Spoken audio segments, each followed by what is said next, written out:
शेवग्याच्या शेंगेची मालवणी सुकी भाजी करतोय आपण। शेवग्याची शेंग आहे ना, एक बटाट्यासारखं म्हटलं तरी चालेल, सगळ्यात ॲडजस्ट होते। वेगवेगळे प्रकार सगळ्या भाज्यांमध्ये डाळीमध्ये पण आपण घालू शकतो, त्याला चव एक वेगळी असते।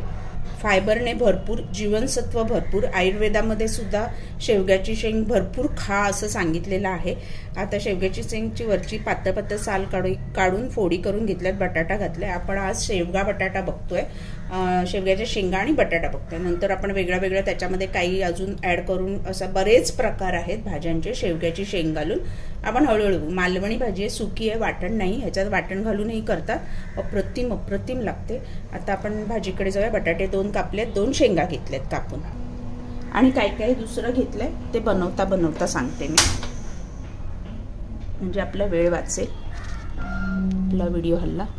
आणि आता आपण पॅन तापला की तेल घेणार आहोत, साधारण 2 ते 3 चमचे ऑइल। डायरेक्ट भाजी बनवतोय आपण। तेल छान तापलंय, राई छान तडतडली की जिरे टाकणार आहोत आपण। जिरे, लसूण, एक अख्खा कांदा बारीक चिरून घेतलाय, 1-1.5 इंच आलं,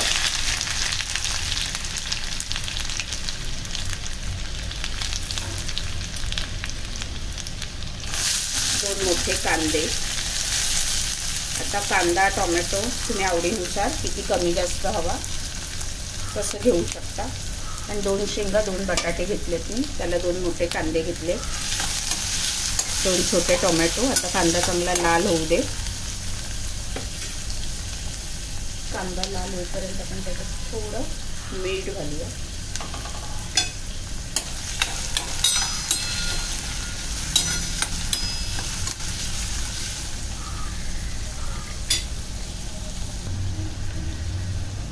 टोमॅटो छोटे 2 टोमॅटो घेतले, तुम्ही मोठा असेल तर मोठा एकच घ्या।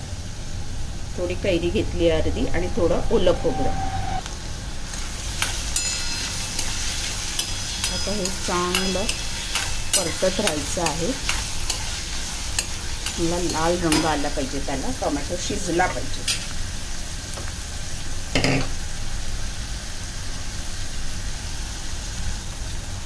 मालवणी मसाला साधारण 1 चमचा, आवडीनुसार।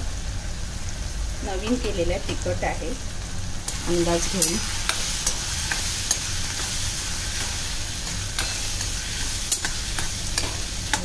छान 2 ते 3 मिनिटं परतत राहायचं। कोथिंबीर थोडी,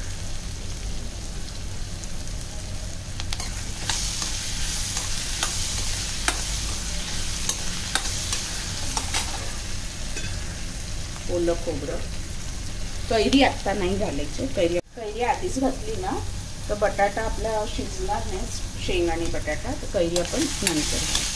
खोबरं वगैरे सगळं छान परतून घेऊया।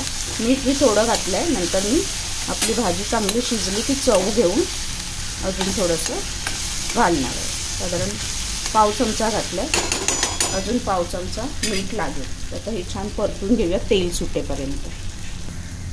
आपला कढीपत्ता राहिला होता, एक 7-8 पानं हाताने चिरडून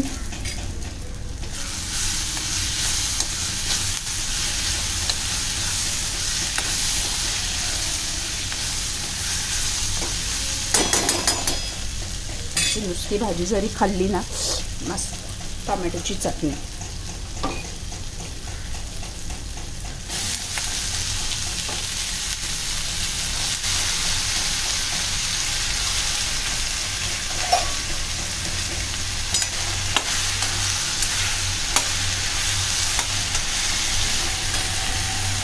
भाजी छान परतून झाली आहे, झाकण ठेवून पाणी घालूया, आणि 3 ते 4 मिनिटं छान आतमध्ये भाजी शिजली पाहिजे। 3-4 मिनिटांनी आपण ओपन करून बघू, वाफेवर आपण शिजवून घेणार। ही भाजी शिजली का बघूया, परफेक्ट। आपली शेंग बटाट्याची भाजी मस्तपैकी तयार आहे. कैरी घालून आता अजून त्याला 2 मिनिटं शिजवून घ्यायचं, कारण कैरीचा आंबटपणा थोडासा त्याच्यामध्ये यायला हवा. फायनल मीठ घालणार आहोत आपण चवीनुसार. नंतर वरून गार्निशिंग कोथिंबीर. आता आपल्याला अजून 2 ते 3 मिनिटं पाण्याचं झाकण ठेवून त्याला वाफ द्यायचे. गॅस बारीक ठेवलाय मी. आपला बटाटा पण शिजला आहे.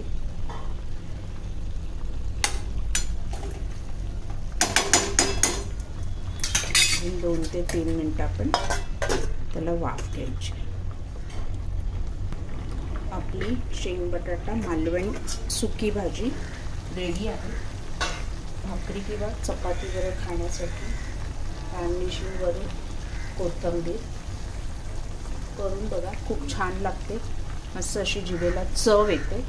गूळ आवडत असेल तर अगदी पाव तुकडा चवीसाठी घालू शकता. भाजी रेडी आहे.